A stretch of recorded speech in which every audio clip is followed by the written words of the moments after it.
현재 조지아주 구금 사태로 인해 전 세계에 미국에 대한 투자가 급감할 거라는 전망이 쇄도하고 있는 가운데 미국은 이런 상황에도 오히려 한국에 속히 물류 선박을 인도하라며 협박을 가했다는 사실이 드러났는데요. 현지 소식통에 따르면 미국은 다른 건 몰라도 한국은 반드시 예정되었던 선박을 인도해야 한다며 강경하게 나오고 있다고 합니다. 불과 며칠 전까지만 해도 한국인 엔지니어들에 대한 미국 재입국과 한국 공장 건설 재개를 속히 요청했던 미국인데 트럼프는 도대체 왜 이 모든 것을 제쳐두고서라도 갑자기 선박 인도에 그렇게나 집착을 하는 것일까요? 안녕하세요. 제 이름은 제프이며 백악관에서 정책 분석가로 일하고 있습니다. 수년 동안 제 일은 관세, 외국인 투자, 무역 전쟁에 대한 끝없는 보고 속에 묻혀있는 대외 산업 관계를 모니터링하는 것이었어요. 저는 그간 모든 종류의 정치 드라마를 전부 봐왔다고 생각했습니다. 하지만 뉴스티커가 조지아에서 체포된 한국 엔지니어들 이라는 문구를 깜빡일 때는 그대로 심장이 멎는 줄 알았어요. 헤드라인은 갑작스럽고 거의 연극적으로 들렸습니다.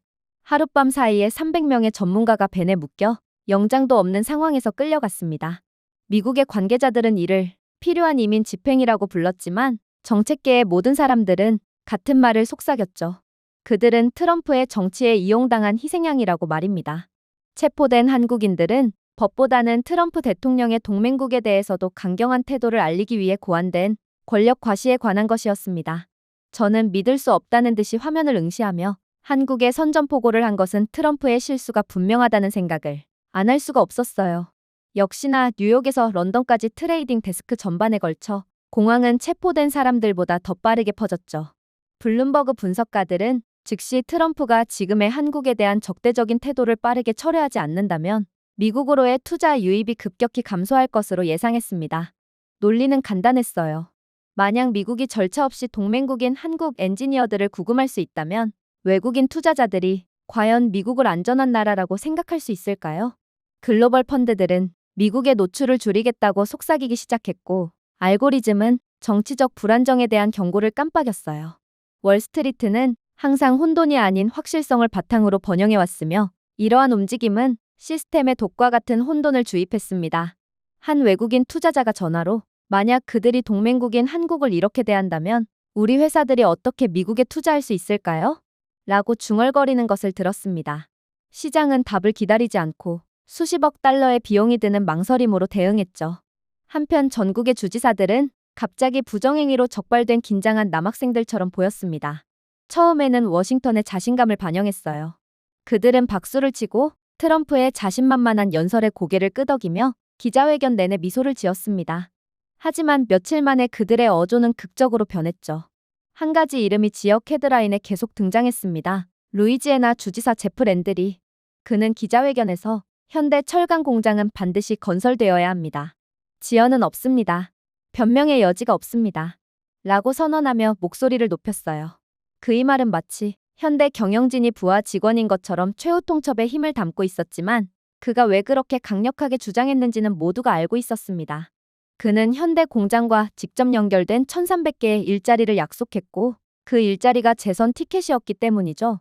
공장이 실패한다면 그가 요구한 강철 빈보다 더 빨리 주지사 경력이 무너질 수도 있어요. 비공개로 다른 주지사들로부터 비슷한 탄원을 들었습니다. 그들은 사실상 서울이 이미 반쯤 완료한 프로젝트를 포기하지 말아달라고 간청했습니다. 다른 사람들은 워싱턴의 실수가 주들의 입장을 반영하지 못할 것이라고 위협하며 트럼프를 비판했죠. 모순의 코미디였습니다. 한국가에서 한국 전문가들을 체포했는데 다른 주들에서는 더 많은 한국 공장을 요구하는 것이었습니다. 결국 미국 현지 기관들이 나서 피해 통제를 위해 분주히 움직였어요. 조지아주의 경제개발 당국 책임자인 트립 톨레스는 당황한 기자들을 안심시키려고 노력했습니다. 급하게 마련된 인터뷰에서 그는 이번 체포는 사소한 딸꾹질입니다. 현대의 프로젝트가 곧 정상 궤도에 오를 것입니다. 라고 주장하더군요. 그 말은 약속이라기보다는 기도처럼 들렸습니다.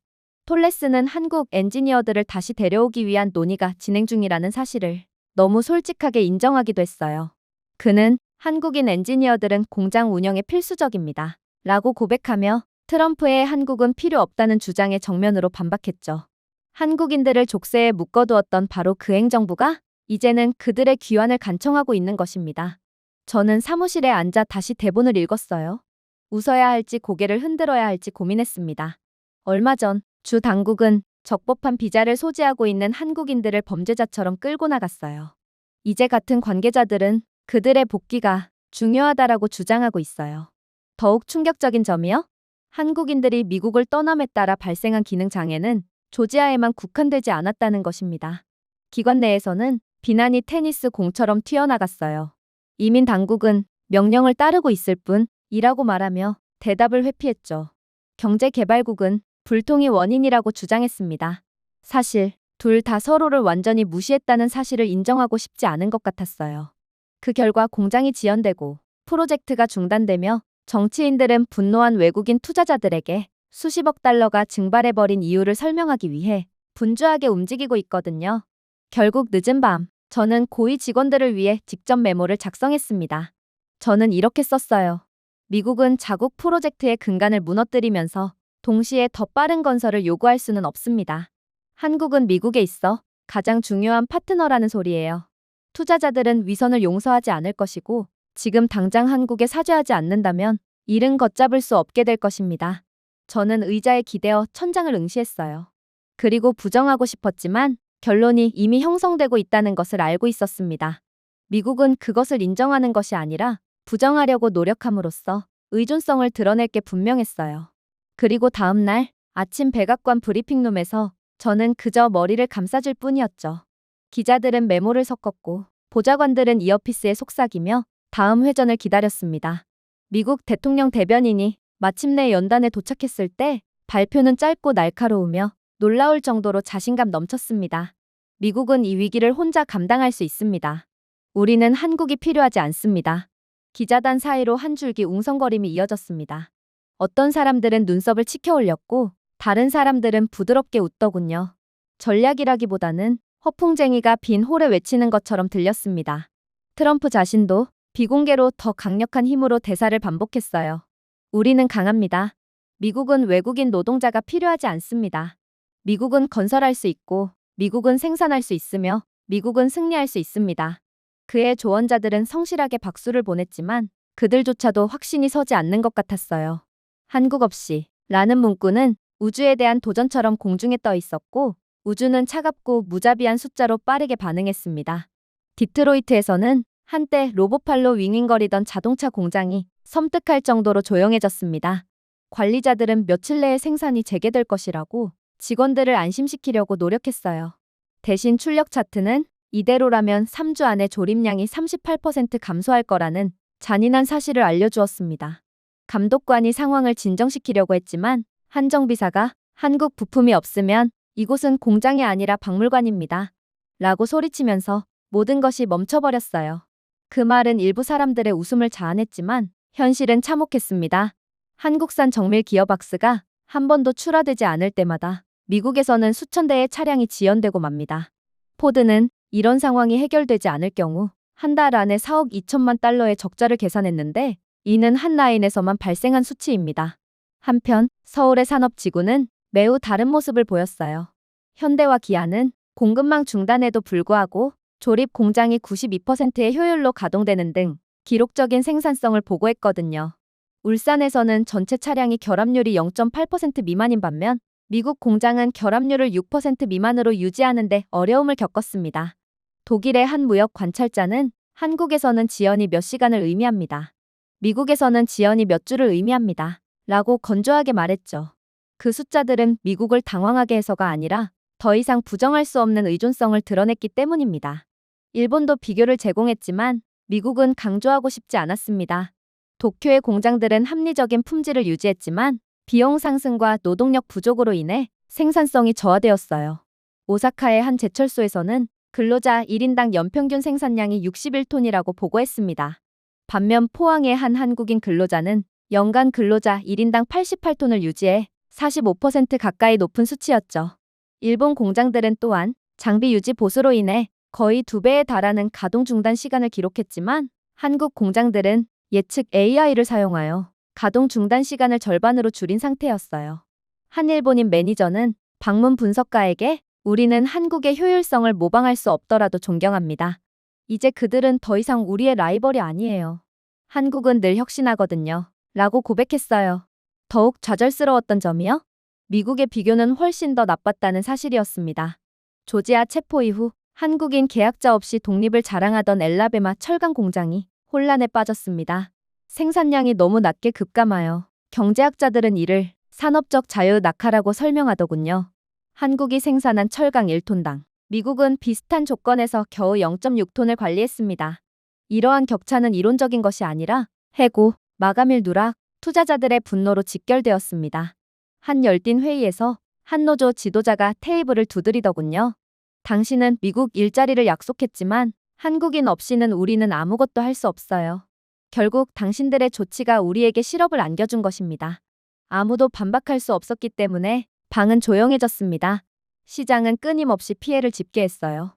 이대로라면 한국 전문 지식의 부재와 직결된 미국 제조업 손실은 2달 안에 146억 달러를 기록할 것으로 추산되었습니다. 분석가들은 이러한 상황이 반년만 계속된다면 연간 700억 달러를 넘어설 수도 있다고 예측했죠. 블룸버그는 산처럼 날카로운 헤드라인을 달았습니다. 자립은 의존보다 비용이 더 많이 듭니다. 거래 성사에 집착하는 국가의 산수는 굴욕적이었습니다. 애틀랜타 거리에서 일반 노동자들은 경제학자들보다 더 명확하게 모순을 표출했어요. 산업단지 근처의 한 식당에서 2명의 직원이 교대 근무가 취소된 후 커피를 마시고 있었어요. 트럼프 대통령의 발언 들었어? 한 사람이 씁쓸하게 물었습니다. 그는 우리에게 한국이 필요 없다고 말하더군. 그의 친구가 코웃음을 쳤습니다. 그래, 그럼 왜 내 월급이 없어졌을까? 애국심은 돈을 내지 않는 것 같아. 아무런 책임도 지지 않지. 백악관 내부에서는 고문들이 이야기를 담기 위해 분주하게 움직였습니다. 그들은 미국이 항상 도전을 극복해왔고 앞으로도 그럴 것이라고 주장했어요. 하지만 그들조차도 손해의 숫자가 엄청났다는 것을 사적으로 인정했습니다. 한 보좌관이 복도에서 저에게 속삭였습니다. 우리는 독립을 증명하겠다고 말했습니다. 그러나 우리가 증명한 것은 무능력뿐입니다. 그녀의 어조는 쓰디쓴 것이 아니라 같은 실수가 반복되는 것을 너무 많이 본 사람처럼 너무나도 지쳐 있었어요. 아이러니는 한국의 보도가 끊임없는 성장의 그림을 그리면서 더욱 날카로워졌습니다. 삼성의 새로운 반도체 라인은 97% 이상의 수율을 기록했고 미국 팹은 71%의 수율로 절뚝거렸습니다. 이 26포인트의 격차는 수십억 달러의 수익과 수십억 달러의 손실로 이어졌죠. LG 에너지 솔루션은 오류율이 100분율로 측정된 배터리 팩을 수출했습니다. 반면 한국의 감독을 받지 않은 중서부 전기차 배터리 라인은 결함이 너무 많아 30%의 폐기 품질 검사에 실패하여 창고를 떠나기도 전에 리콜을 실시할 수밖에 없었어요. 한국과 미국의 차이점은 기계에만 있는 것이 아니라 규율, 문화, 경험에 있었습니다. 일본의 경영진조차도 미국이 거부한 것을 인정하기 시작했습니다. 도쿄 기자회견에서 신일본제철의 한 고위 임원은 한국의 효율성이 우리를 뛰어넘었습니다. 공장당 철강 생산량은 일본보다 25% 더 높고 비용은 18% 더 낮습니다. 우리는 한국을 따라하지 않으면 전부 망하고 말 것입니다. 라고 인정했어요. 그런 종류의 솔직함은 일본 기업 세계에서는 드물었지만 지역적인 공감대를 드러냈습니다. 한국은 단순한 경쟁자가 아니라 기준이 된 거예요. 더 깊은 비극은 모든 것을 돌이킬 수 있는지에 대한 것이었습니다. 수십 년 동안 한국 엔지니어들은 원자로 건설, 전력망 안정화, 조립 라인 완성 등 미국 프로젝트를 조용히 지켜왔어요. 그들은 구원자로 대우받았고 파트너로 대우받았죠. 하지만 체포로 인해 파트너는 희생양이 되었고 희생양은 미국의 괴멸적인 손해를 가져다 주었습니다. 마치 고층 빌딩이 더 이상 강철 철근이 필요 없다고 판단한 것 같았어요. 건물이 즉시 무너지지는 않았지만 균열이 빠르게 퍼졌습니다. 저는 몇 달 전 현대 임원과의 대화를 떠올렸습니다. 제가 왜 오직 한국 공장만은 왜 이렇게 순조롭게 운영되는지 물었을 때 그는 정중하게 미소를 짓더군요. 우리는 2번 준비합니다. 오늘을 위해 1번, 내일을 위해 1번. 그렇게 하면 결코 문제가 생기지 않습니다. 그 당시에는 단순한 지혜처럼 들렸습니다. 이제 미국 식물들이 한국 동료 없이 비틀거리는 모습을 보면서 그것이 지혜 그 이상이라는 것을 깨달았어요. 그것은 한국의 산업 DNA에 구워진 생존이었습니다. 슬로건과 현실의 대조는 참을 수 없게 되었습니다. 워싱턴은 공장이 문을 닫는 동안 한국은 조용히 독립을 자랑하고 있었어요. 트럼프 대통령은 우리 혼자 할 수 있어요. 라고 외쳤고 주지사들은 한국인들에게 돌아와 달라고 간청했습니다. 시장은 웃었고 일본은 패배를 인정했으며 한국은 계속해서 생산했죠. 그리고 빈 연설과 끝없는 숫자에 둘러싸여 책상에 앉아있는 저는 잔인한 결론의 무게를 느꼈습니다. 한국이 없다면 미국은 결코 독립하지 못할 것이고 결국 고꾸라지고 말 것입니다. 미국은 아직도 불완전하거든요. 그러나 트럼프 대통령은 아직도 정신을 못 차린 상태더군요. 그는 전략이라기보다는 즉흥적인 것처럼 보이는 정책을 밀어붙였습니다. 한국에 3,500억 달러를 기부하라는 그의 요구는 집회에서도 반복되어 거의 선거 구호처럼 외쳐졌어요. 동시에 그는 한국의 지원으로 미국 산업이 살아났던 바로 그 부문인 철강, 자동차, 반도체를 겨냥한 관세 인상을 주장했습니다.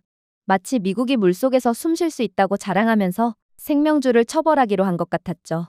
3,500억 달러를 즉시 지불하지 않으면 관세를 올리겠다니 트럼프는 한국을 전혀 동맹국으로 인식하지 않는 것 같았습니다. 그리고 이런 트럼프의 주장에 한국이 어떻게 반응할지에 대해 전 세계가 주목했어요. 과연 한국이 이러한 불합리한 요구를 받아들일 것인지 아니면 세계 패권국 미국에 맞서 싸울 것인지 모두가 주목했죠. 그리고 이재명 대통령은 이에 대해 명확한 답변을 내놓더군요. 이렇게 굴욕적인 협정에는 서명할 수 없습니다. 그의 말은 단순한 반항이 아니라 한국이 미국의 경제 협박으로 괴롭힘을 당하지 않을 것이라는 선언이었습니다. 여론은 그의 뒤를 따라 정렬되었죠. 신문들은 주권을 포기하는 것보다 관세를 견디는 것이 낫다 라는 사설을 게재했습니다. 한국의 시민들은 텔레비전 패널을 통해 한국이 식민지 착취부터 금융위기까지 더 거센 폭풍을 견뎌왔다고 주장했죠. 그들의 눈에 이러한 트럼프의 갑질은 그동안 충분히 많았던 공격 중 하나였으며 한국은 지금껏 늘 그래왔듯이 효율성과 혁신에 대한 장악력을 강화함으로써 살아남을 것이라고 말해오는 것 같았습니다. 한편 일본의 대응은 굴욕적인 대조를 그렸습니다.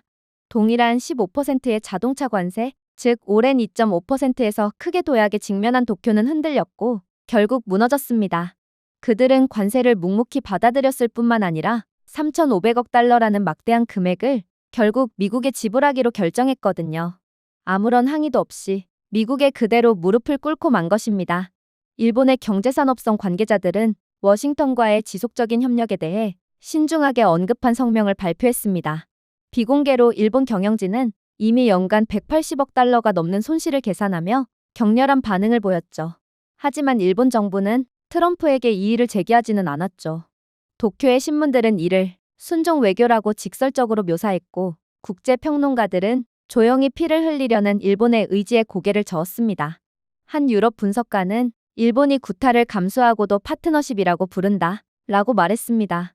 한때 미국의 투자 확대 압력을 받았던 유럽이 반대 방향으로 움직이기 시작하면서 아이러니는 더욱 깊어졌습니다. 프랑크푸르트, 파리, 취리히의 펀드 매니저들은 더 이상 트럼프의 요구를 달래기 위해 미국을 선택할 필요가 없게 되었습니다. 그들은 워싱턴의 불안정성과 서울의 기회를 보았죠. 몇 달 만에 평택의 반도체 팹, 울산의 그린 배터리 라인, 판교의 AI 연구 허브 등 한국 프로젝트에 수십억 유로가 흘러들어갔습니다. 유럽 은행들은 한마디로 이러한 변화를 설명했습니다. 안정성이었습니다. 미국이 관세로 위협하자 한국은 오히려 성장을 이루었습니다. 트럼프가 최후 통첩을 발표하자 한국은 유럽과의 상호 협정을 체결했죠. 백악관은 출혈 수치를 인정하지 않았습니다. 트럼프는 한국인 비자에 대한 새로운 제한을 발표하고 한국은 미국을 존경해야 한다라고 거듭 강조하며 고집을 부렸어요. 그의 보좌관들은 이러한 부조리를 감추려고 노력했지만 공화당 주지사들조차 사적으로 이 정책을 미국의 자발적인 상처라고 불렀습니다. 도쿄 거리에서도 평범한 시민들은 그 차이를 알아차렸습니다. 한 고령의 자동차 딜러는 텔레비전에서 우리는 미국에 수천억 달러를 지불하고 그 대가로 일자리를 잃게 된다 라고 불평하더군요. 동해 건너편에는 일본 노동자들이 허민 공장 안에 서서 세계 어디에서도 볼 수 없는 효율성으로 생산 라인이 움직이는 모습을 지켜보았습니다. 제재에서 살아남은 것뿐만이 아니라 역경을 모멘텀으로 바꾸고 있었습니다. 한 현대자동차 매니저는 유럽 언론과의 인터뷰에서 한국에 대한 모든 관세는 우리의 회복력을 광고할 뿐이라고 웃으며 말했어요. 한국의 반항과 일본의 항복은 전 세계에 알아야 할 모든 것을 알려주었습니다. 한국과는 처벌을 흡수했지만 존엄성을 유지하며 글로벌 투자를 자국으로 전환하기도 했습니다.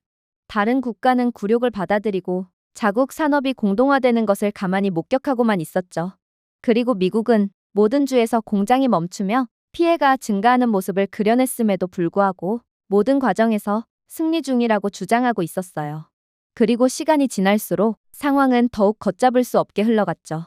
베를린에서 한때 독일의 엔지니어링 우위를 자랑했던 경영진은 수년간 속삭였던 말을 조용히 인정했는데 한국이 없었다면 미래의 전기차는 결코 전 시장에 나오지 못했을 거라는 것이었습니다. 뮌헨에서 열린 이사회 회의에서 BMW 고위 임원이 광택이 나는 참나무 테이블을 가로질러 보고서를 내밀더군요. 숫자는 빨간색으로 눈부셨습니다. 그는 LG 에너지 솔루션이 이번 분기에 42만 대의 배터리를 공급하지 않으면 BMW는 최소 3가지 모델을 출시할 수 없다. 라고 단호하게 말했습니다. 동료들은 가죽 의자를 불편하게 움직였습니다. 수십 년 동안 독일은 혁신의 수출국이었어요. 하지만 이제 독일은 한국에서의 출하량으로 생존율을 계산하며 여기에 있었습니다.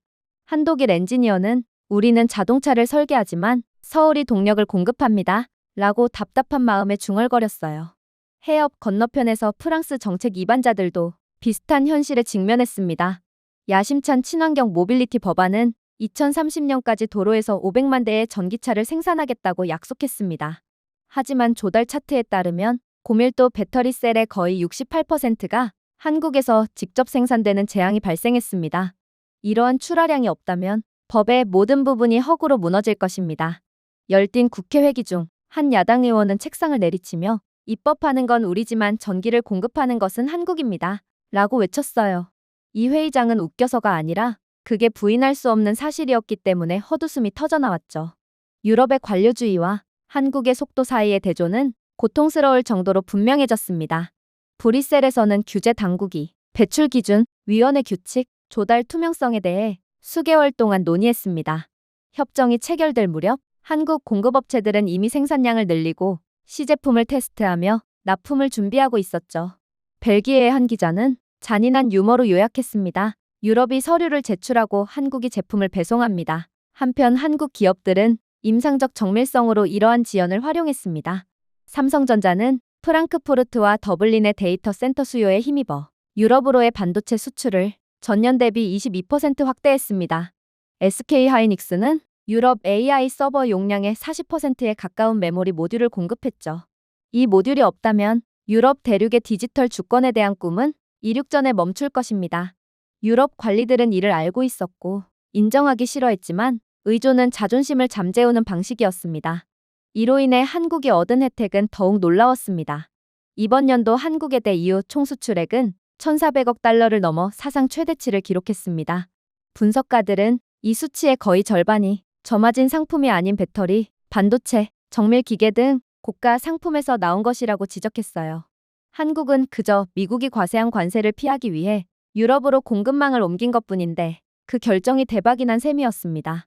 유럽으로 배송되는 한국 배터리 셀은 기가와트 시당 8,500만 달러의 매출로 환산되며 유럽 전기차 수요는 연간 16% 증가할 것으로 예상되는 가운데 수익은 깔끔하게 단조된 강철 빔처럼 쌓였습니다.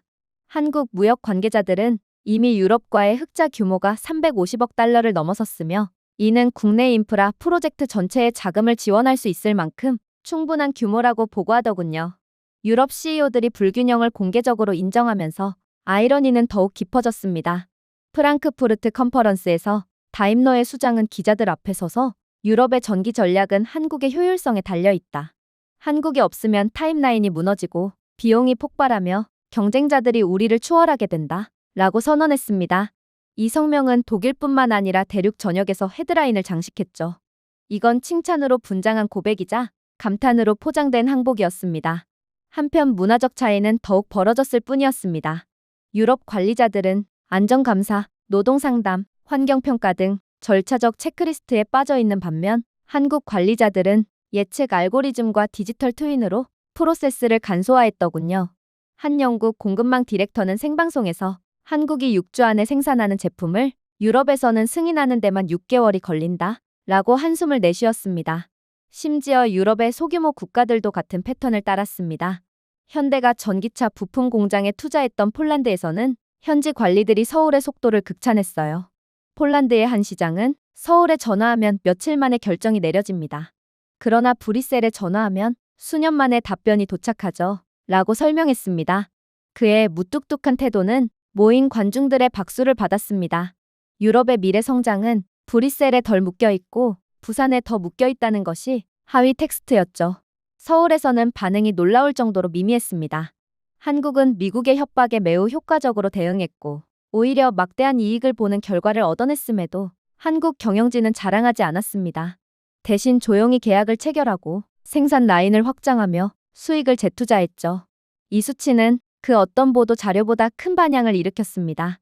조지아 구금 사태가 벌어진 이후 2025년에만 한국 기업들은 유럽 기업들과 280억 달러 규모의 신규 장기 공급 계약을 체결했습니다. 계약은 수년뿐만 아니라 수십 년에 걸쳐 이루어졌으며 유럽의 미래 에너지, 교통, 데이터 인프라를 한국의 산업 리듬에 묶어주었어요. 유럽 분석가들은 10년 전만 해도 상상할 수 없었던 제목의 보고서를 발표하기 시작했습니다. 유럽 산업의 한국 중추, 전략적 공급자로서의 서울, 문화 수출로서의 효율성. 유럽은 더 이상 한국의 자선이나 파트너십이라는 언어를 사용하지 않았습니다. 마치 한국이 단순한 공급자가 아니라 구조적 필수품이 된 것처럼 의존의 언어를 사용했죠. 워싱턴 책상에서 보고서를 읽으면서 아이러니가 저를 갉아먹었습니다.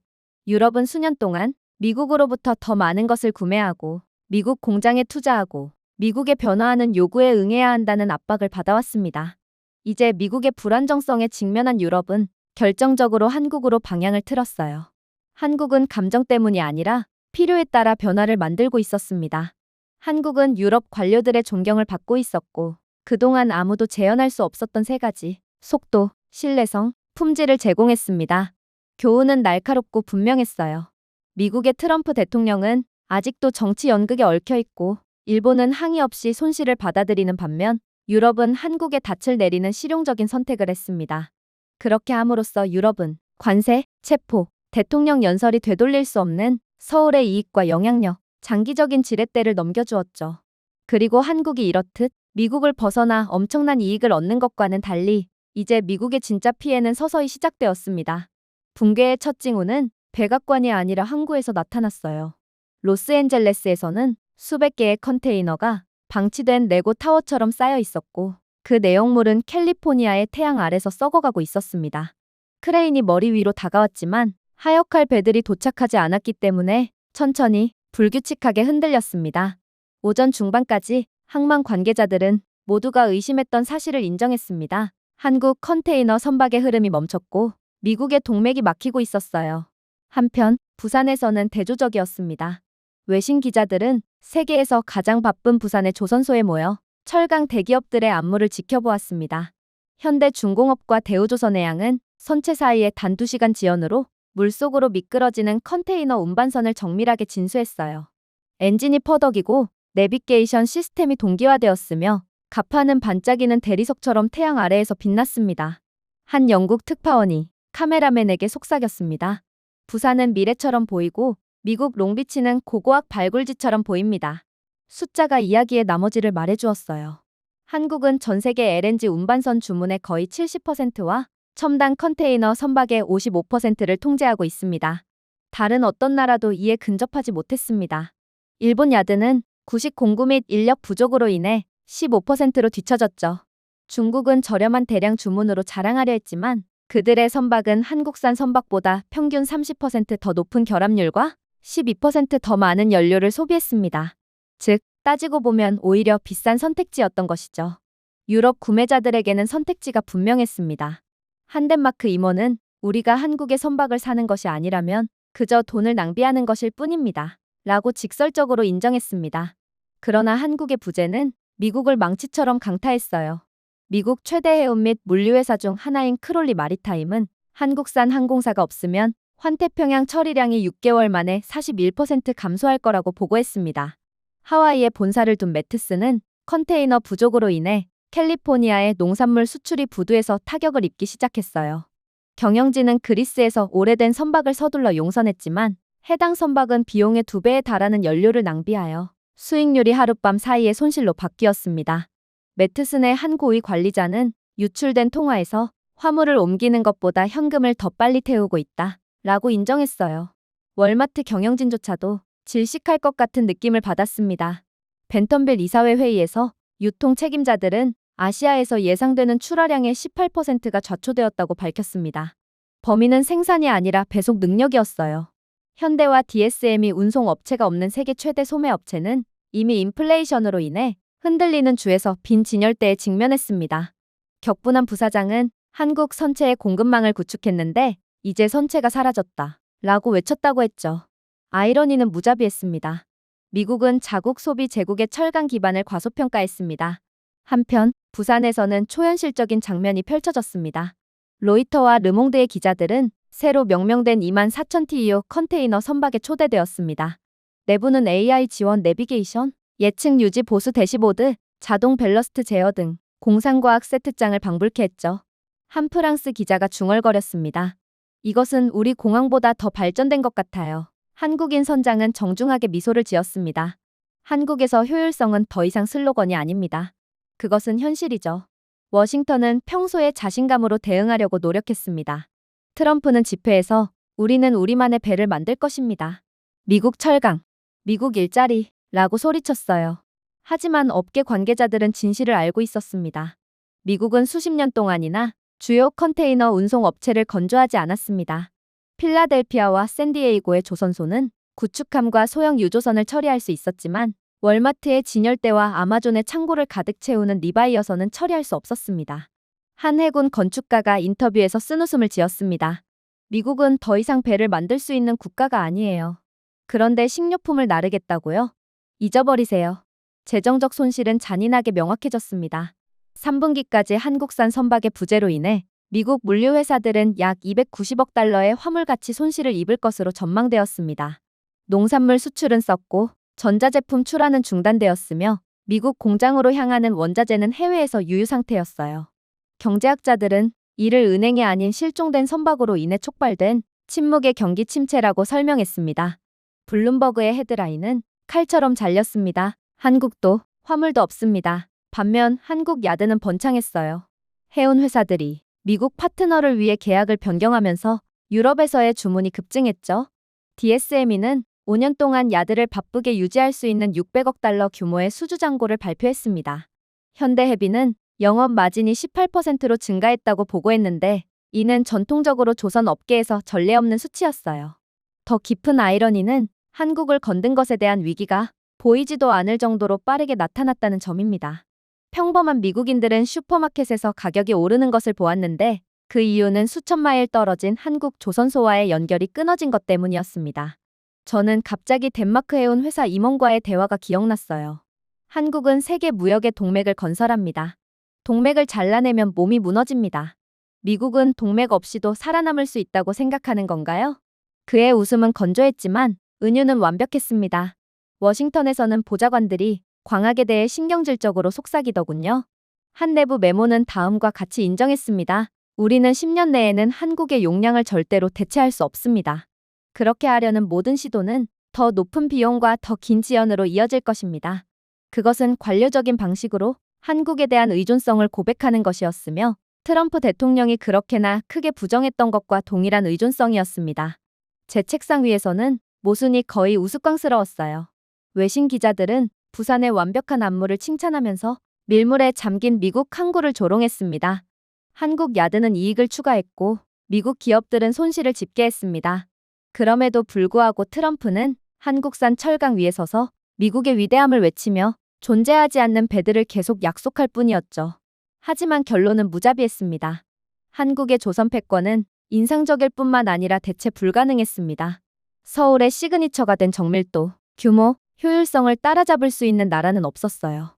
그리고 미국의 항구들이 질식하고 기업들이 피를 흘리는 동안 전 세계는 동정심과 경외심에 반하며 같은 진실을 깨닫는 모습을 지켜보았습니다. 한국의 선체 없이는 글로벌 무역 엔진이 작동할 수 없었습니다. 그리고 미국의 피해가 더욱 극심해질 무렵 트럼프의 기자회견이 시작되었습니다. 트럼프는 무대 위로 걸어올라가 비평가보다는 지지자들로 가득 찰 때마다 입던 익숙한 미소를 떠올렸습니다. 그는 두 팔을 들어 한국인들이 돌아오길 바랍니다. 우리는 그들이 필요합니다. 그들은 돌아올 것입니다. 왜냐하면 미국은 세계에서 가장 위대한 나라이기 때문입니다. 라고 외쳤어요. 관중들은 단서에 맞춰 환호했지만 박수는 마치 트럼프 광신자들조차도 터무니없는 모순을 이해한 듯 얇고 공허하게 느껴졌어요. 뒤에서 주지사들은 이미 한국 기업들을 미친 듯이 긴급하게 부르고 있었습니다. 유출된 녹취록에는 루이지애나의 제프 랜드리가 기술자들은 즉시 돌아와야 합니다. 제철소는 그들에게 달려 있습니다. 라고 주장하는 내용이 담겨 있습니다. 조지아주에서 경제개발 책임자인 트립 톨레스는 전문가가 없으면 불을 계속 켤 수 없습니다. 라는 탄원에 동의했습니다. 거의 코미디 같았어요. 몇 주 전 한국 엔지니어들을 무단 침입자처럼 작업장에서 끌어내던 바로 그 주였습니다. 이제 그들의 관리들은 전화 한 통으로 기억을 지울 수 있는 것처럼 바로 그 노동자들에게 돌아와 달라고 간청하고 있었어요. 아이러니는 무자비했습니다. 미국의 시스템은 무작위 습격, 예측할 수 없는 비자 규정, 지속적인 추방 위협 등 동일하게 유지되었어요. 그런 조건에서 한국 전문가들을 다시 초대하는 것은 마치 출구 문을 잠그면서 손님들에게 연회에 초대하는 것과 같았습니다. 한국 경영진은 회의감을 숨기지도 않았어요. 한 현대 관계자는 비공개 통화에서 이렇게 직설적으로 대답했습니다. 왜 우리 국민이 내일 감옥에 갈 수 있는 곳으로 돌아가야 하나요? 차분하고 측정된 그의 목소리는 분노의 폭발보다 더 강하게 느껴졌습니다. 트럼프의 고문들은 감미료로 요청을 포장하려고 노력했어요. 그들은 관세 감면, 특별 비자, 보호 약속에 대한 아이디어를 쏟아냈습니다. 하지만 한국 기업들은 공허한 미국의 공약에 점점 지쳐가고 있었습니다. 한 SK그룹 엔지니어는 연합과의 인터뷰에서 지난번에 보안을 약속했을 때마저 수갑을 채웠잖아요.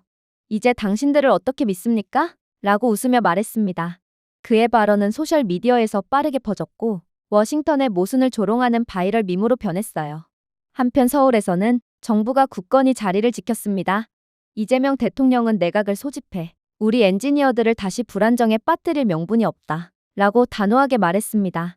장관들은 고개를 끄덕였고 만장일치로 결정을 내렸습니다. 한국의 입장은 감정적이지 않고 논리적이었어요. 미국은 정책이 매일 바뀌고 적대감이 법으로 가장한 나라가 되었습니다. 그런데 한국이 왜 굳이 가장 똑똑한 인재를 위험에 빠뜨리려고 하겠어요? 대신 한국은 정치 연극보다 신뢰성을 중시하는 유럽 계약, 중동 인프라, 동남아시아 파트너십 시장으로 인력을 재배치했습니다. 워싱턴의 거부 서한이 쌓이면서 패닉은 더욱 깊어졌습니다. 한때 자신감을 가지고 활보했던 주지사들은 이제는 훈육받은 학생들처럼 보였어요. 한 보좌관은 랜드리가 책상에 주먹을 부딪히며 5년, 10년 안에도 절대로 교체할 수 없다. 라고 중얼거렸다고 회상했습니다. 그의 말은 업계 전문가들이 오랫동안 인정해온 현실을 반영한 것으로 미국 노동자들을 한국 수준의 정밀도로 훈련시키는 데는 최소 10년이 걸릴 거라는 것을 증명했어요. 그때쯤이면 시장은 이동하여 미국은 경쟁자가 아닌 구경꾼이 된 상태일 것입니다. 공장 현장에서는 즉각적인 결과가 나타났어요. 엘라베마주에서는 몇 주 연속으로 제철소가 유유 상태로 방치되어 미국 철강이 약 2억 4천만 달러의 생산 손실을 입었습니다. 미시간주에서는 포드 경영진이 한국 전문가들이 복귀를 거부해 전기차 배터리 통합 프로젝트가 완전히 중단되었다고 인정했어요. 한 내부자는 이사회 회의에 절박한 결론을 유출했습니다. 계속할 수 없습니다. 대체품이 없습니다. 한국이 반드시 필요해요. 심지어 한국의 거부는 불편한 진실을 드러내기도 했습니다. 미국은 한국인들이 미국을 필요로 하는 것보다 더 많은 한국인들을 필요로 했습니다. 수십 년 동안 미국 관리들은 외국 전문가들이 항상 전설적인 아메리칸 드림을 쫓아 해안으로 몰려들 것이라고 생각해왔어요. 하지만 지금은 그 꿈이 불안정하고 위험해 보였습니다. 한국은 안전, 성장, 존중을 제공했습니다. 그러나 미국은 공습, 관세, 모욕을 제공했죠. 물론 트럼프는 그 진실을 보기를 거부했습니다. 그는 집회에서 미국이 너무 중요해서 무시할 수 없었기 때문에 한국인들이 결국 돌아올 것이라고 계속 자랑했어요. 하지만 그 반대의 일이 벌어지고 있었습니다. 미국 기업들이 편지를 쓰고 미국 주지사들이 한국에 전화를 걸고 미국 투자자들이 손실을 계산하는 것이었습니다. 한국은 구걸하지 않았어요. 한국은 선택을 하고 있었습니다. 그리고 그 선택은 미국을 뒤로하고 있었죠. 시간이 갈수록 수치는 점점 더 재앙적이었습니다. 한국 엔지니어의 부재로 인해 미국 기업들은 건설, 철강, 자동차 프로젝트 전반에 걸쳐 110억 달러 이상의 직접적인 손실을 입었어요. 공급망의 지연이 겹쳤고 아마존조차도 인프라 부족과 관련된 유통 실패에 대해 불만을 제기했습니다. 백악관은 이 이야기를 일시적 조정으로 돌리려고 했지만 시장은 낙관적으로 위장한 시스템 붕괴를 그대로 볼 뿐이었죠. 마지막 굴욕은 유럽 기자들이 부산의 조선소를 둘러보고 미국의 유효 항구와 비교했을 때 일어났습니다. 그들의 기사는 한 줄기 따끔한 대사로 마무리되었어요. 미국은 한국인의 귀환을 요구하지만 한국은 이미 앞으로 나아갔다. 이 문장은 사설, 텔레비전 토론, 외교 메모 등에서 인용되며 들불처럼 퍼져나갔습니다. 어떤 경제학자의 차트보다 모순을 더욱 명확하게 정리했어요. 워싱턴에 있는 제 책상에서 저는 씁쓸한 진실을 피할 수 없었습니다. 미국은 지금 회복을 위해 자신들의 생명줄을 쫓아냈습니다. 한국인들은 신뢰할 수 없는 것으로 판명된 나라에서 전문 지식을 위험에 빠뜨릴 이유도 인센티브도 없었습니다. 이미 전 세계가 한국을 원하고 있는데 도대체 한국이 왜 미국을 선택하겠어요? 그러나 결과적으로 미국은 그런 한국을 어떻게든 다시 데리고 와야 했습니다. 아직 한국의 진짜 무서운 점은 시작도 안 한 상태였거든요. 공황은 헤드라인에서 시작된 것이 아니라 침묵에서 시작되었습니다. 실리콘밸리의 유리타워 내부에서는 스크린이 얼어붙고 서버가 지연되었으며 프로토타입이 멈췄어요. 엔지니어들은 회로 기판 위에 몸을 웅크리고 케이블을 당기고 믿을 수 없다는 듯 중얼거렸죠. 처음에는 코드의 버그나 조립 실수를 의심했습니다. 하지만 진실은 빠르고 잔인하게 찾아왔습니다. 삼성과 SK 하이닉스는 메모리 칩의 출하를 중단했어요. 침묵은 그들의 기계에 있지 않았습니다. 공급 라인에 있었죠. 구글 캠퍼스에는 관리자들이 긴장한 얼굴로 가득 찬 방에 모였습니다. 한 젊은 엔지니어가 현재 재고를 보여주는 차트를 작성했습니다. 막대가 가파르게 떨어지면서 빨간색 제로로 끝났습니다. 현재 사용 중인 디램은 3주 남았습니다. 라고 그녀는 말했습니다. 방은 조용해졌습니다. 한 임원은 관자놀이를 문지르며 한국 없이는 AI 모델을 훈련할 수도 없습니다. 우리는 물속에서 죽었습니다. 라고 속삭였어요. 미국에서 가장 자랑스러운 디지털 제국은 평택에서 만든 실리콘 웨이퍼에 의존하고 있었기 때문이죠. 아이러니는 모두를 단번에 놀라게 했습니다. 심지어 쿠퍼티노에 있는 애플 본사에서는 위기가 더욱 첨예하게 전개되었습니다. 아이폰과 맥북의 조립 일정은 전 세계에서 공급되는 부품 발레처럼 항상 빡빡하고 동기화되어 있었습니다. 하지만 한국산 낸드와 디램이 없었다면 그 춤은 무너져 내리고 맙니다. 한 공급망 책임자는 통화에서 미국은 한국산 칩을 대체할 수 없습니다. 일본산도, 대만산도, 어디서 온 것도 한국을 대체할 수 없어요. 라고 인정했습니다. 애플의 생산 수주 잔고는 급증하여 한 분기 만에 약 32억 달러의 매출 손실을 입었어요. 한때 회복력을 칭찬했던 주주들은 이제 취약성에 대해 중얼거렸습니다. 마이크로소프트는 자체적인 악몽에 직면했습니다. 미국과 유럽 전역에 걸쳐있는 아줄 데이터 센터는 수많은 고성능 메모리를 소비했습니다. 한국 배송이 없으면 확장 프로젝트가 중단되고 말죠. 한 엔지니어는 이러한 불합리성을 쉽게 설명했습니다. 뇌가 없는 서버가 있습니다. 렉은 빈쉘입니다. 마이크로소프트는 올해 중반까지 메모리 공급 지연으로 예상되는 클라우드 수익 18억 달러가 사라질 거라고 계산했습니다. 무한한 확장성을 약속하며 구축된 회사로서는 그 한계가 굴욕적이었죠. 아마존도 한국 때문에 더 나은 성과를 거두지 못했습니다. 글로벌 인터넷 서비스의 중추인 AWS 사업부는 AI, 물류 및 소비자 데이터를 구동하기 위해 삼성의 메모리 모듈에 의존했습니다. 배송이 중단되자 경영진은 서둘러 대체품을 조달했죠. 중국 공급업체는 대안을 제시했지만 결합률은 27% 더 높았고 에너지 효율성은 15% 뒤처졌습니다. 아마존은 수없는 테스트 끝에 실험을 포기했습니다. 한 관리자는 중국산 칩을 사용했더니 모든 서버에 장애가 발생했고 결국 아무것도 할 수 없었습니다. 라고 한숨을 내쉬었습니다. 그러나 AWS는 기업 고객의 마감일을 놓쳐 6억 달러 상당의 벌금 조항을 발동하는 등 손실은 피할 수 없었어요. 아이러니는 날카롭고 씁쓸했습니다. 수년 동안 미국은 한국에 대한 의존도, 관세, 기여도에 대해 강의해왔습니다. 하지만 미국의 모든 거대 기술 기업 뒤에는 서버 렉에 한국산 칩이 줄지어 조용히 윙윙거리고 있었습니다. 그 칩이 사라지는 순간 실리콘밸리의 제국은 요새라기보다는 빌린 벽돌로 지어진 성처럼 보였어요. 한편 서울에서는 완전히 다른 이야기가 그려졌습니다. 삼성의 반도체 사업부는 한 분기 만에 100억 달러가 넘는 영업이익을 기록했으며 대부분 미국의 관세를 피해 유럽 및 중동 고객사로 향했습니다. 이들에게 미국의 관세는 오히려 새로운 도전을 할 기회를 준 셈이었어요. SK 하이닉스는 독일 자동차 제조업체 및 프랑스 데이터 회사와 계약을 발표하며 놀라운 속도로 미국 주문을 대체했습니다. 이천과 청주에 있는 이 회사의 팹은 95%의 가동률로 가동되어 샌프란시스코 대신 프랑크푸르트로 날아간 웨이퍼를 생산했습니다.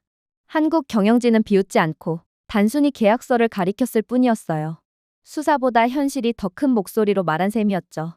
캘리포니아에서는 부정이 무너지고 있었습니다. 한때 수십억 달러의 가치로 활기를 띠었던 벤처 캐피털리스트들이 긴장된 질문을 던지기 시작했습니다. 한 투자자는 스타트업 CEO에게 한국이 돌아오지 않으면 어떻게 될까요? 라고 물었습니다. 그러면 우리는 결코 확장할 수 없습니다. 라는 대답은 충격적이었어요.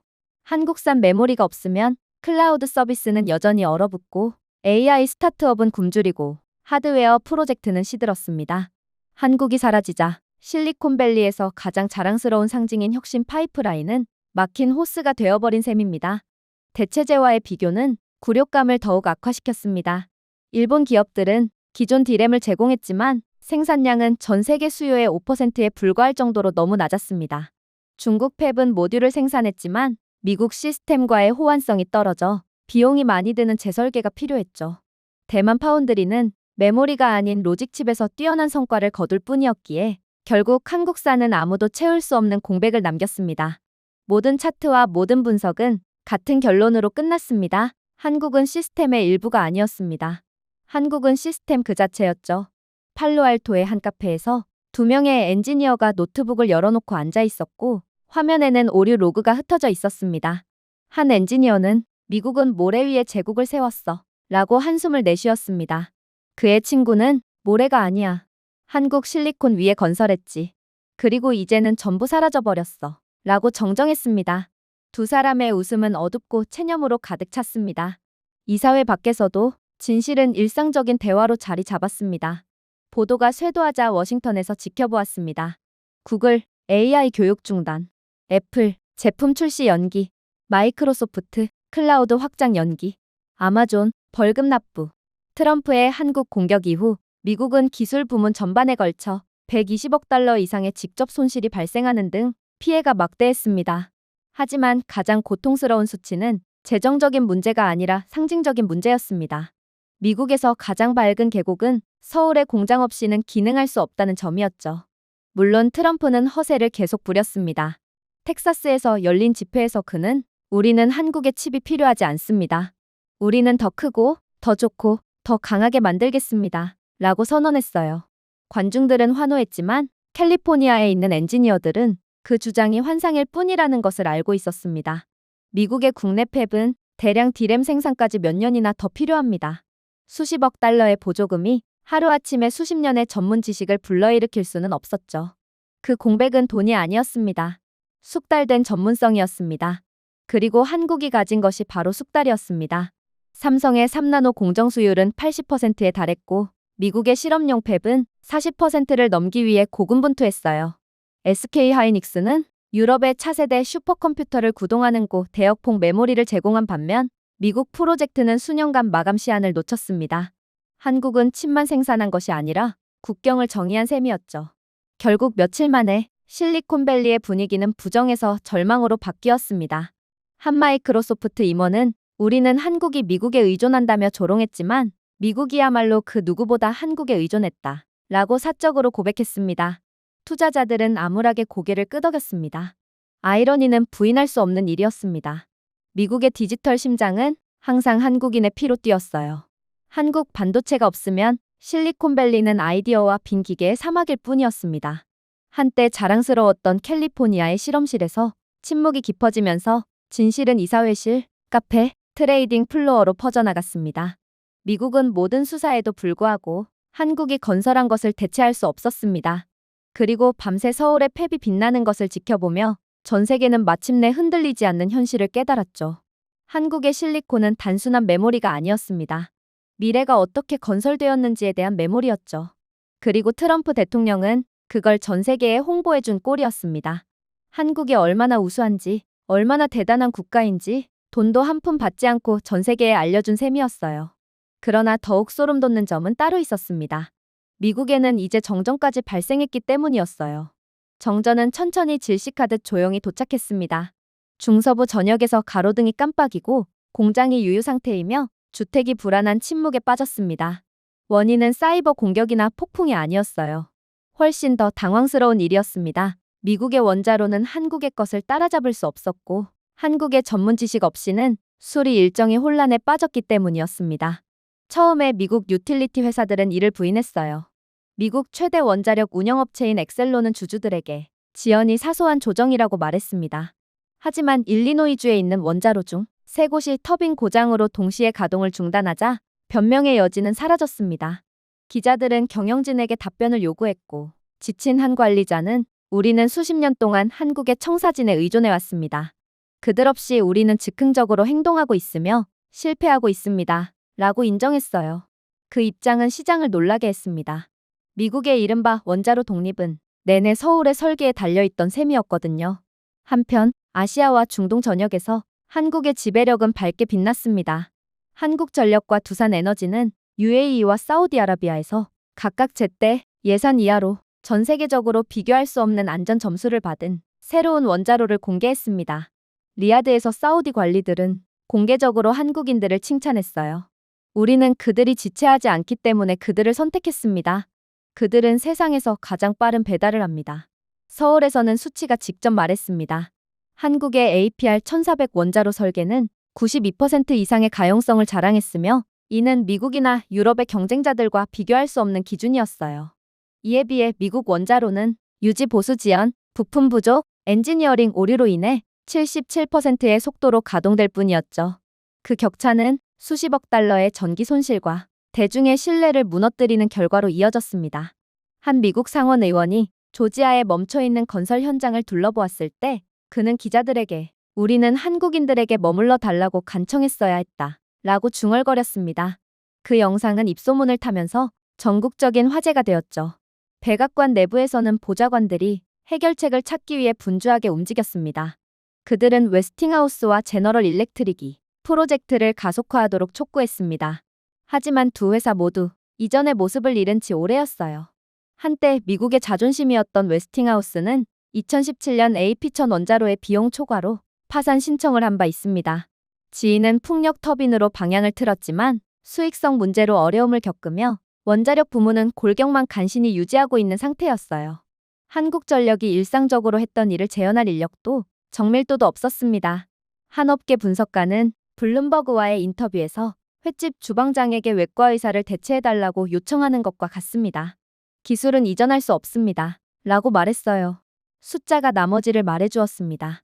2분기까지 원자로 가동 중단과 관련된 정전으로 인해 미국 산업계는 94억 달러 이상의 생산 손실을 입었습니다. 오하이오의 제철소들이 생산을 중단했습니다. 버지니아의 데이터 센터는 디젤 백업으로 전환하여 연료를 3배의 비용으로 소모했어요. 시카고의 병원들은 운영 중단 기간 동안 비상사태가 아닌 절차를 배급해야 했습니다.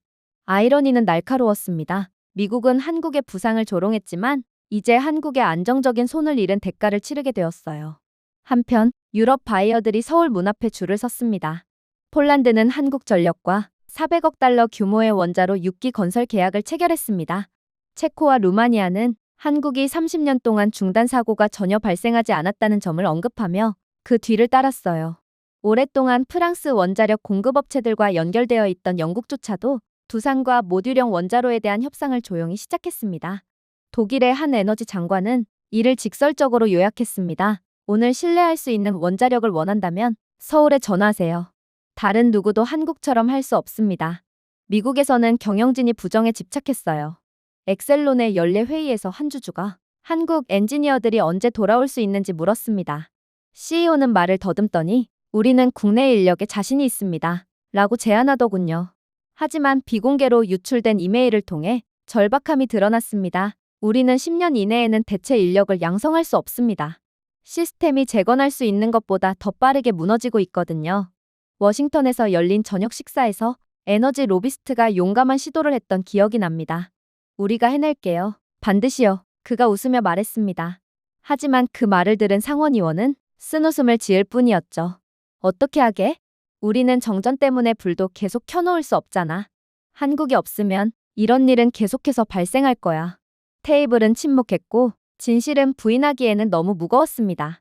그리고 미국은 결국 이 위기를 자발적으로 헤쳐나가지 못하면서 굴욕은 전 세계적으로 일어났습니다.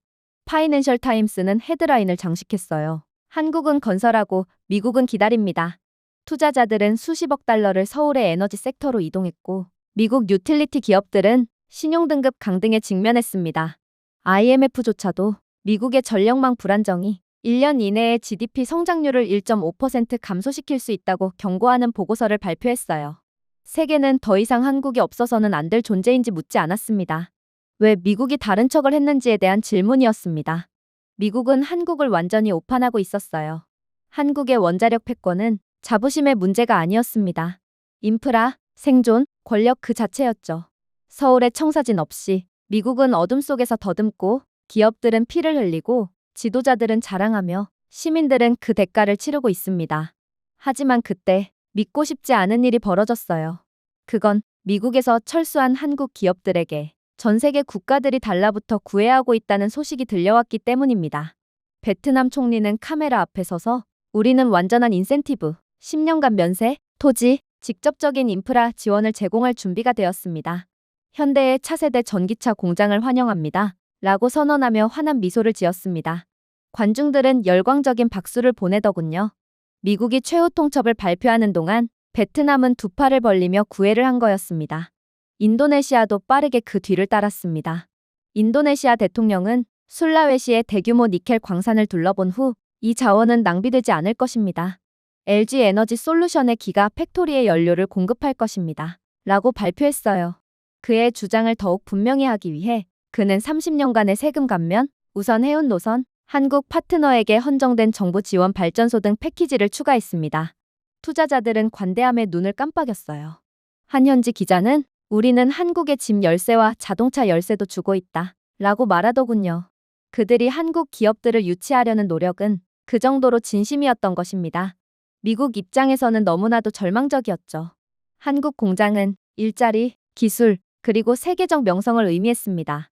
베트남에서 삼성은 이미 10만 명 이상의 직원을 고용하고 있으며 이는 베트남 전체 수출의 거의 20%를 차지합니다. 다른 어떤 해외 파트너도 이러한 성과를 거두지 못했어요. 인도네시아에서는 LG의 배터리 투자 계획이 98억 달러를 넘어서며 군도를 글로벌 전기차 허브로 탈바꿈시키겠다고 약속했습니다. 아세안 정상들에게 또 다른 한국 공장을 유치하는 것은 단순한 경제가 아니라 정치적 생존인 셈이었습니다. 저는 미국 외교관들이 이야기를 다르게 돌리려고 하는 모습을 지켜보았어요. 이들은 중국과의 분리에 대해 강연하고 파트너들에게 미국 주도의 공급망에 합류할 것을 촉구했습니다. 그러나 아세안 지도자들은 정중하게 웃으며 한국과 계약을 체결했죠. 한 베트남 장관은 우리는 정치에 신경 쓰지 않습니다. 공장에만 신경 씁니다. 라고 직설적으로 설명했습니다. 스트레이트 타임스에 실린 그의 말은 워싱턴의 수사를 칼날처럼 꿰뚫고 있었습니다. 그 숫자들은 단지 변화를 강화했을 뿐이었어요. 태국은 현대 로템에 장갑차 시설에 20억 달러의 보조금을 제공했습니다. 말레이시아는 국방 전자 허브를 위해 LIG 넥스원에 토지 및 세금 휴일을 약속했죠. 오랫동안 망설였던 필리핀조차도 한화의 항공 우주 자회사에 대해 5년간 소득세 면제 혜택을 제공했습니다. 각 패키지는 한국의 결정을 더 쉽게 내릴 수 있도록 맞춤 제작되었습니다. 그리고 발표할 때마다 미국의 당혹감은 더욱 깊어졌죠. 아이러니는 극명했습니다. 미국은 관세 위협 속에서 한국에 더 많은 일을 하라 라고 요구했지만 동남아시아는 한국의 공장을 가져와 레드카펫과 무료 전기를 제공해주겠다고 간청했습니다. 한 인도네시아 관리는 인터뷰에서 미국은 소리치는 것이 전략이라고 생각합니다. 우리는 협상을 선호합니다. 라고 웃으며 말했어요. 덕분에 한국 경제는 미국과의 관계를 단절하고도 급성장할 뿐이었죠. 삼성의 베트남 수출액은 연간 650억 달러를 기록하여 소규모 경제국 전체 부문을 앞질렀어요. LG 인도네시아 벤처는 연간 20만 개의 전기차 배터리 계약을 체결하여 유럽 및 중동 자동차 제조업체들을 먹여 살릴 예정이었습니다. 한화 에어로스페이스는 말레이시아에서 32억 달러 규모의 합작 투자를 체결하여 미국 기업을 완전히 우회하는 지역 공급망을 구축했습니다. 그 결과 한국은 새로운 시장, 동맹국, 영향력을 확보한 반면 미국 기업은 입지를 잃었습니다. 실리콘밸리에서는 좌절감이 넘쳤어요. 한국을 임원은 베트남을 궤도로 끌어올릴 수 있을 거라고 생각했는데 삼성이 이미 베트남을 소유하고 있다 라고 개인적으로 불만을 토로했습니다. 포드 디트로이트 사무실의 관리자들은 한국산 배터리 없이는 전기차 출시가 2년 지연되고 있다고 인정했는데 이는 서울의 대부분 용량이 동남아시아에 묶여 있었기 때문입니다. 아이러니는 무자비했습니다. 미국의 디커플링이 기회와 분리되었다는 점이었어요. 자카르타를 방문하던 중 인도네시아 관리들 간의 대담한 대화를 우연히 들었습니다. 한 사람은 왜 미국을 선택하나요? 그들은 10년 동안 의회에서 논쟁을 벌입니다. 한국은 그 시간에 그저 건설할 뿐입니다. 라고 말했습니다. 다른 한 사람은 고개를 끄덕이며 그리고 한국이 건설하면 반드시 효과가 있죠. 라고 덧붙였습니다. 변화는 미묘하지 않았고 지진과도 같았어요. 아세안 국가들은 미국의 방위 보장을 위해 경쟁하는 것이 아니라 한국의 발전소를 위해 경쟁하기 시작했습니다. 새로운 발표마다 헤드라인이 장식되었죠. 한국의 전기차 제국이 아시아에서 확장되고 있다. 아세안이 서울을 산업 앵커로 포용하고 있다. 한국이 공장을 건설하면서 워싱턴이 소외되었다. 투자자들은 주목했습니다. 1년 만에 동남아시아로의 한국의 FDI 유입은 34% 증가한 반면 미국의 FDI는 11% 감소했습니다. 트럼프는 예상대로 화를 냈습니다. 집회에서 그는 우리는 거래를 가장 잘합니다. 한국은 우리를 떠난 것을 후회할 것입니다. 라고 외쳤어요. 하지만 삼성 스마트폰을 조립하는 베트남 노동자들과 인도네시아 기술자들이 LG 배터리를 배선하는 장면은 전 세계 스크린을 통해 재생되어 그의 주장을 약화시켰습니다. 아시아에서는 공장이 흥얼거리고 미국에서는 침묵하는 등 대조적인 모습을 보였어요. 그야말로 미국이 외치기만 하는 동안 아시아는 귀를 기울이고 한국을 선택했던 거였습니다. 이러한 변화는 되돌릴 수도 협상할 수도 없죠. 오만함을 기반으로 한 전략과 인도를 기반으로 한 전략이라는 두 가지 경쟁 전략의 논리적 결과였습니다. 그리고 이러한 한국의 모습에 전 세계는 한국에 주목하기 시작했죠. 파이낸셜 타임스는 한국이 세계에서 없어서는 안 될 파트너로 등극했다. 라고 선언했습니다. 르몽드는 한국이 동맹국과 시장에서 승리하면서 미국은 표류하게 되었습니다. 라고 읽었죠. 경쟁이 본능적이었던 도쿄에서도 신문들은 한국은 효율성과 신뢰성의 모델이 되었다. 라고 인정했습니다. 변화는 미묘하지 않았고 총체적이었어요. 서울에서는 한국 정부가 조용히 자신있게 상승률을 집계했습니다. 수출은 에너지, 방위, 반도체, 글로벌 인프라 계약에 힘입어 연간 8,200억 달러를 돌파할 것이라는 추정치가 나왔고 이건 사상 최고치였어요. 외국인 투자자들은 코스피에 돈을 쏟아붓고 있었고 모든 국제정상회담에서 지도자들은 한국과의 동반자 관계를 추구했습니다. 독일의 한 외교관은 산업 정책을 입안할 때 이제 우리는 묻습니다. 서울이 무엇을 원하는지 말입니다. 라고 개인적으로 고백했어요. 답은 분명했습니다. 존경심이 동쪽으로 이동했다는 거였죠. 한편 미국의 소용돌이는 더욱 심화되었습니다. 공장들은 부품 부족으로 문을 닫았습니다. 정지된 원자로 아래에서 에너지 그리드가 흔들렸어요. 칩 부족이 지속되면서 기술 기업들은 수십억 달러의 손실을 입었습니다. 경제학자들은 한국과의 관계 단절이 계속된다면 2년 동안 미국의 총 손실을 1조 3천억 달러로 계산했는데 이는 전쟁이 아니라 무능과 오만에서 비롯된 수치였어요. 세대 만에 처음으로 미국의 쇠퇴는 그저 속삭이고 있지만은 않았습니다. 분기별 수익과 GDP 차트에 기록되었어요. 그러나 트럼프는 무대에 서서 볼륨이 결과를 대체할 수 있을 것처럼 소리쳤습니다. 집회에서 그는 우리는 한국이 필요 없어요. 미국은 강해요. 라고 외쳤어요. 하지만 군중은 이제 엄청나게 줄어든 상태였어요. 여론조사에 따르면 그의 지지율은 기록이 시작된 이래 최저치인 28% 아래로 떨어졌습니다. 충성스러운 지지자들조차도 빈진열대, 정전, 그리고 깨진 약속에 대해 중얼거렸어요. 아이오와의 한 농부는 기자에게 그는 미국이 먼저라고 말했습니다. 알고 보니 미국이 꼴찌였고 한국이 먼저였습니다. 라고 말했습니다. 이 영상은 입소문을 타며 모든 심야 프로그램에서 다시 재생되어 조롱이 공감대를 형성했어요. 백악관 내부에서는 보좌관들이 불가피한 상황에 대해 속삭였습니다. 메모에서는 투자자 신뢰의 붕괴와 전략적 신뢰성에 돌이킬 수 없는 상실에 대해 설명했어요. 내각 구성원들은 이제 이러한 상황의 답변조차 두려워하며 카메라를 피했습니다.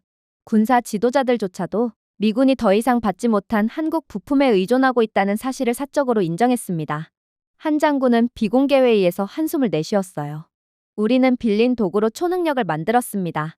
이제 도구 상자는 사라졌습니다. 굴욕은 해외에서 더욱 날카로워졌습니다. G20 정상회의에서 외국 정상들은 트럼프를 완전히 따돌리고 먼저 한국 대통령의 악수를 하기 위해 줄을 섰어요. 상징성은 파괴적이었고 메시지는 분명했습니다. 미국은 몰락했고 한국은 부상했다는 거였어요. 반면에 한국은 계약보다 더 많은 수익을 올렸습니다. 전 세계로부터 존경을 받았기 때문이죠. 리야드에서 바르샤바에 이르기까지 지도자들은 서울의 규율, 신뢰성, 그리고 신속성을 높이 평가했습니다. 공장들은 태극기를 개양했고 대학들은 한국어 프로그램을 확장했으며 언론 매체들은 한국을 현대 국가의 모델로 칭송했어요. 옛 권력자들조차도 마지못해 그것을 인정했습니다. 영국의 한 사설은 이번 세기는 워싱턴의 것이 아니라 베이징의 것이 아니라 서울의 것이다 라고 결론지었습니다. 현실에 직면한 트럼프는 관세, 제재, 최후 통첩 등 새로운 위협으로 맹비난했습니다. 그러나 시장은 어깨를 으쓱했고 동맹국들은 그를 무시했으며 심지어 의회도 그의 지배력에 의문을 제기하기 시작했습니다. 재선에 대한 지지율이 폭락했고 여론조사 결과 그는 정치 생명까지 위협받고 있을 정도로 지지율이 낮아졌어요. 그저 한국을 한번 건든 것으로 트럼프는 대통령 자리까지 위협받게 된 것입니다. 이에 대해 한 보좌관은 비공개로 언론에 이렇게 털어놓았습니다. 그는 끝났다는 것을 알고 있습니다. 그는 그냥 말하지만 않는 거예요. 늘 그렇듯이 허세를 부리는 거죠. 하지만 서울로 돌아가면 분위기가 완전히 달랐습니다. 공장들이 윙윙거리고 불빛이 반짝이며 학생들은 자부심을 가지고 행진했죠. 한국은 단순히 살아남은 것이 아니라 상승한 것이었습니다. 존중과 이익이 함께 흘러가며 관세 위협에도 불구하고 흔들리지 않는 기반을 구축했습니다. 세계는 한국을 두려워하지 않았습니다. 한국을 존경했어요. 그 존경심은 대륙에 걸쳐 확산되어 국가의 진정한 힘이 되었습니다. 제 책상 위에서는 결론이 불가피했습니다. 그 세기의 이야기는 미국의 오만함이 아니라 한국의 정확성에 관한 것이었습니다. 위협이 마이크에 외치는 것이 아니라 규율을 지키며 지어진 공장들에 대한 것이었죠. 그리고 그와 대조적으로 편결은 확정되었습니다. 한국은 존경을 받았고 미국은 그것을 낭비했습니다. 한국은 힘을 얻었고 미국은 힘을 잃었어요. 한때 정치계에서 가장 큰 목소리를 냈던 트럼프는 한국의 미래와 경쟁할 수 없는 과거의 유물인 침묵으로 사라질 뿐이었습니다. 제가 준비해온 내용은 여기까지입니다. 끝까지 시청해주셔서 진심으로 감사드리며 여러분들의 구독과 좋아요, 알림 설정은 영상 제작에 큰 힘이 됩니다. 이상 세모튜브였습니다.